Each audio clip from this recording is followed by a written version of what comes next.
from Urban Kitchen. For today's video, I want to make carrot cake with cream caramel frosting. So, for bago pa kayo sa ating channel at hindi pa kayo nakapag-subscribe, subscribe nyo na guys kasi marami kayong matutunan dito ng mga luto kung mahilig kayo magluto. So guys, let's start for our ingredients. For the carrot cake, I have this 5 eggs, 2 cups of flour,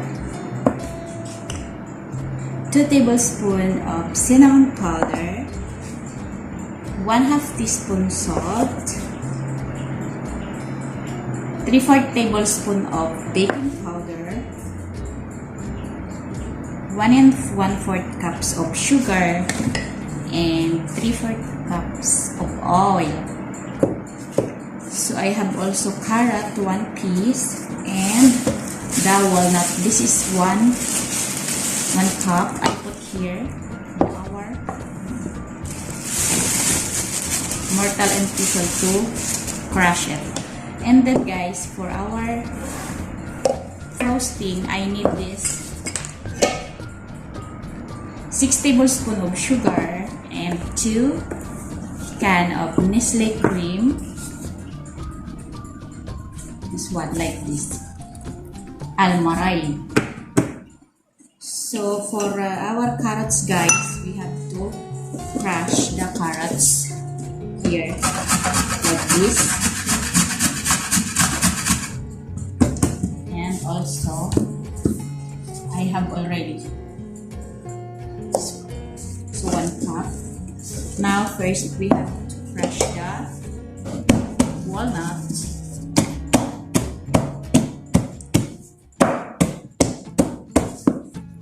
And our egg, we have to put now here egg.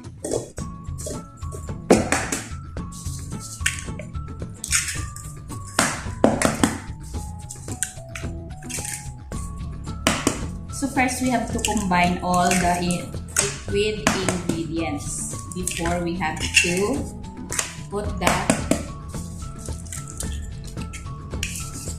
powder.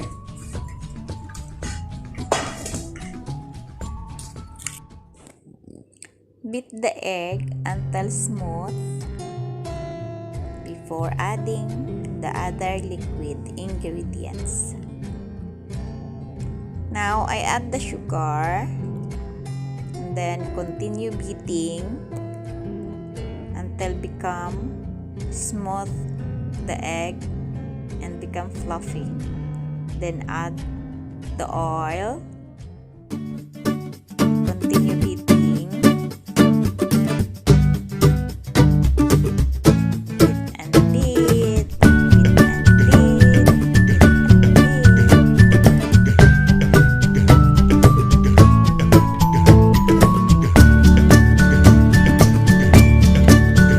Then I add some additional ingredients guys, the vanilla. We have to put vanilla for our cake every time.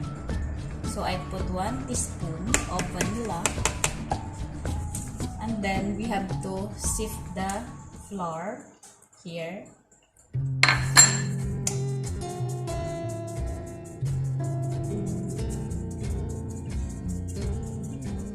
I add the baking powder also and the cinnamon powder. Then we have to Beat again with the electric mixer until fully combined together.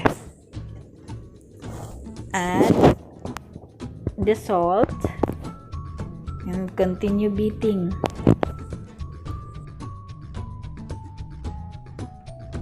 Now it's ready, so we have to add now the carrot and the walnut. So now I crush the walnuts. Sorry. My gosh.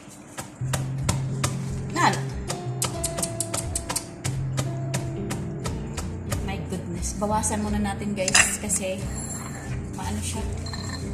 Konti-konti.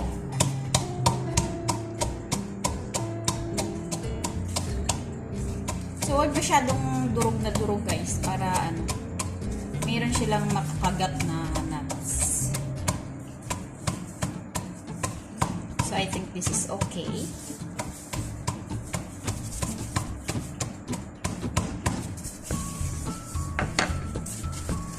So, let's put now in our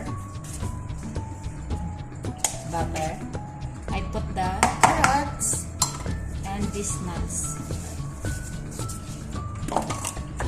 And again, beat.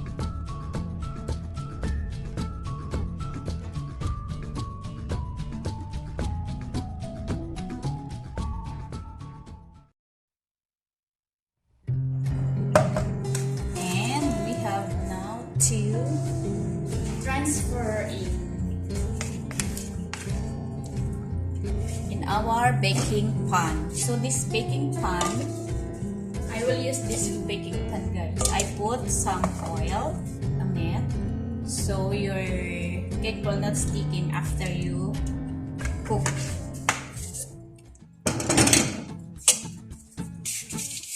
So rub only guys, rub all the space which the cake will come and it will not sticking after cook.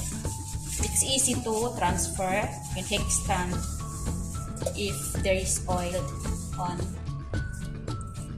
down. So now let's transfer the cake, the butter,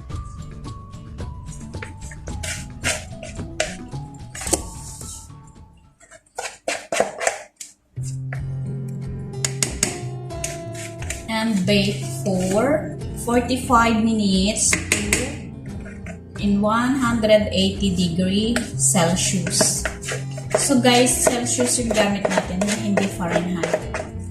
Because yung oven natin is a Celsius. So 180 Celsius in 45 minutes. So first, I cook it in down and 20 minutes down and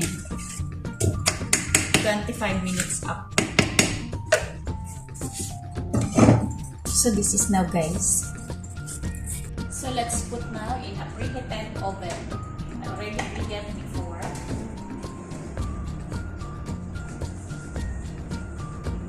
You have to put it down guys. Okay. Now while baking our cake, let's make cream caramel. I have 2 ingredients only, the Nestle cream and the sugar. So first guys, we have to caramelize the sugar. Let's make it brown before adding the Nestle cream.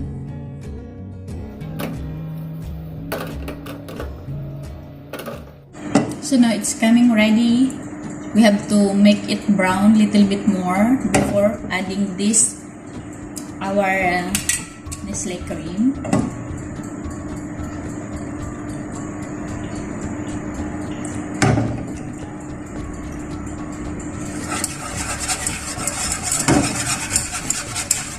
So now guys, I will put now the Nestle cream. So you have to mix it very soft.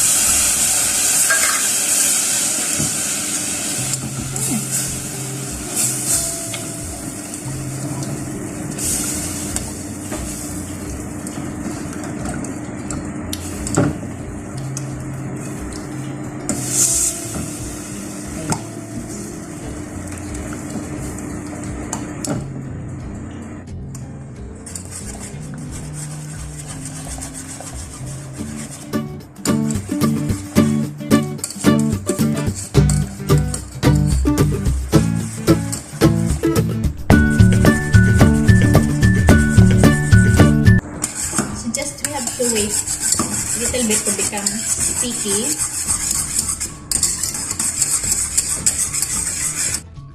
Now let's check our carrot cake. Oh, it's coming cooked now. Still not ready, guys.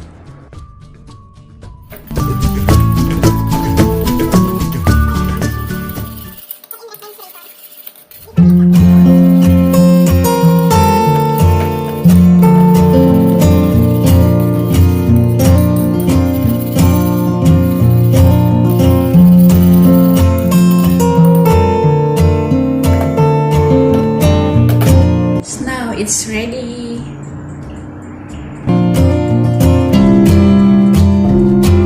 So let's check with the barbecue stick, guys. I don't have toothpick, that's why I'm using barbecue stick. If the barbecue stick come out clean, your cake is ready.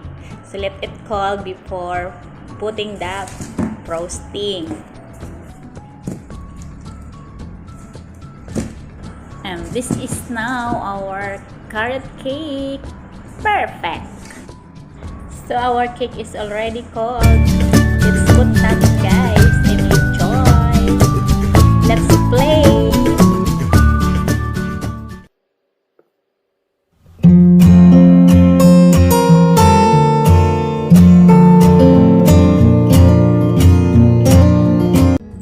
Now let's apply our white frosting. This white frosting, guys, I make this ready-made whipping cream. Just I only put 1 package of whipping cream, 1/2 cup of milk, full cream milk, and 1/2 teaspoon of vanilla, and beat it until become fluffy. So, and that's it. Apply first in your cake before adding the cream caramel.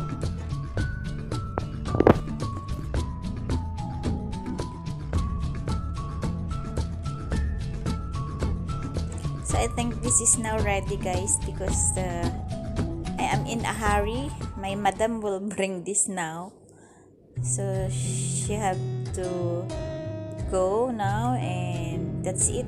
So let's apply now the cream caramel on top. Put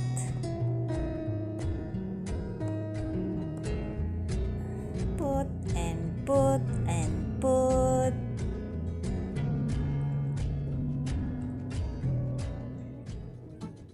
So put also some to flow it down for your design. It will flowing down, guys. So I have here a mistake that I make. I touch it with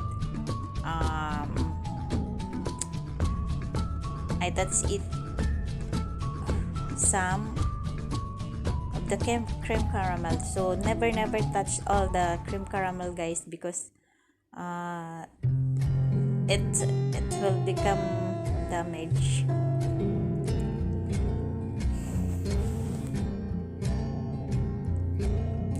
See, I make like that. So don't touch next time, because the result was not good. Just leave it until your cream caramel flowing down for a design. So but it's okay. I learned from my mistake. See, it's not nice because I touch it. So never touch your cream caramel on top, because it will flowing down by itself. Then add some of the walnut powder for a design. You can also add, guys, the whole one on top if you want. And that's it.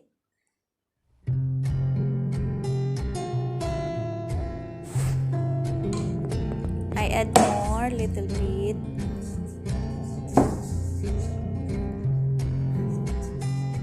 To repair the cream caramel that I touched before. Shahada. And it's ready.